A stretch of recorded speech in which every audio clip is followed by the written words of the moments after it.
কালকে রাতেই হঠাৎ করে ঠিক করা হলো ভেজিটেবলস বানাবো। আজকে খাওয়ার ইচ্ছা হয়েছে, কিন্তু আমার ইচ্ছা যতক্ষণ হয়েছে তাহলে সেটা তো ঝটপট করে তৈরি করেই ফেলতে হবে। যেমন কথা তেমন কাজ। বরমশাইকে বলার সঙ্গে সঙ্গেই বরমশাই বাজার থেকে বিট গাজর এনে দিয়েছিল। আমিও সেটাকে ঝটপট করে কেটে নিয়ে প্রেসার কুকারের মধ্যে দিয়ে দিলাম। ভাবছি তরকারিটা এখনই রেডি করে রাখবো, তাহলে সন্ধ্যাবেলা গরম গরম ভেজে সবাইকে দিতে পারবো। আর কিন্তু আমি একটু বাদামও আনতে বলেছিলাম, একটা করে কামড় মারবো আর যেই মুখে বাদামটা পড়বে সেই স্বাদ লাগবে।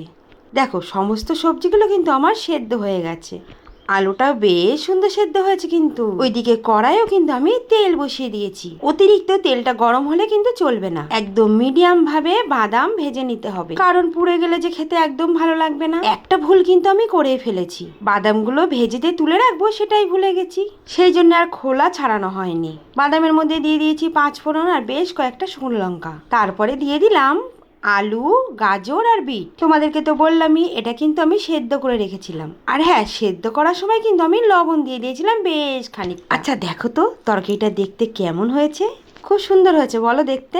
এটা দিয়ে কিন্তু ময়দা মেখে পুর ভরে পরোটাও বানানো যাবে, কিংবা লুচি রুটির সাথেও খেতে দারুণ লাগবে। এই যে দেখো কাণ্ড, যখন আমি এইভাবে ঠিক নাড়ছিলাম তখনই বাদামগুলো দেখে মনে পড়লো, এ বাবা আমি তো বাদামের খোসায় না ছাড়িয়ে দিয়ে দিয়েছিলাম। যাই হোক, যেটা ভুল সেটা তো হয়ে গেছে, আর কিছু করার নেই।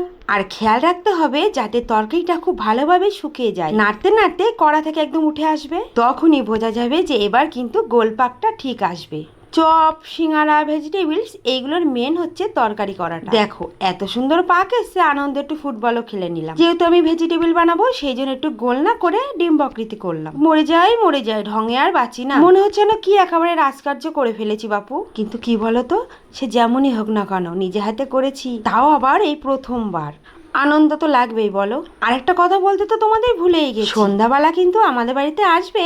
না থাক, কারা আসবে সেটা আর এখন নাই বললাম, আসলে তো অবশ্যই দেখা হবে তোমাদের সাথে। আমার তো ইচ্ছা করছে খুব ভেজিটেবল খেতে, আর ভাবলাম যারা আসবে তাদেরকেও করে খাওয়াবো। বাইরের থেকে উল্টো পাল্টা খাবার না নিয়ে বাড়িতে এরকম খাবার করে দেওয়া অনেক ভালো, আর অনেক অনেক গল্প করব, সেই জন্য কিছুটা কাজ কিন্তু এগিয়ে রেখে দেখো তোমাদের এবার সামনে থেকে দেখাচ্ছি তরকারিটা কত সুন্দর হয়েছে।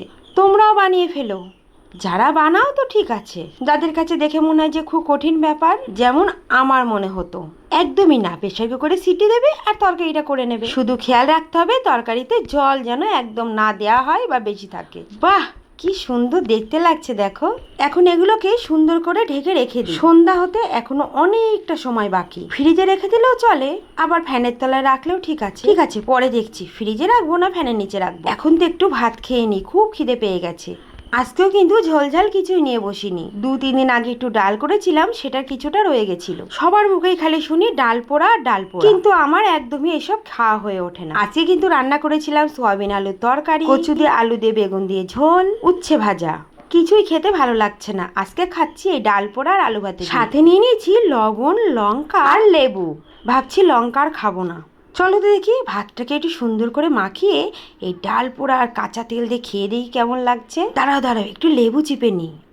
সত্যি কথা বলতে এইসব শুকনো শুকনো খাবার খেতে কিন্তু আমি ভীষণ পছন্দ করি। যাই হোক বন্ধুরা চলো খাই। ভালো করে মাখাতে মাখাতে অর্ধেক সময় পার করে ফেলছি।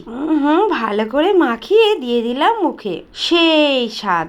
সবার মুখে শুনতাম, আজ খেয়ে দেখলাম দারুণ লাগলো গো। চলো বন্ধুরা পরের ব্লগে আমাদের বাড়িতে কারা আসছে আর ভেজিটেবলস গুলো কেমন হলো জানিয়ে দেবো।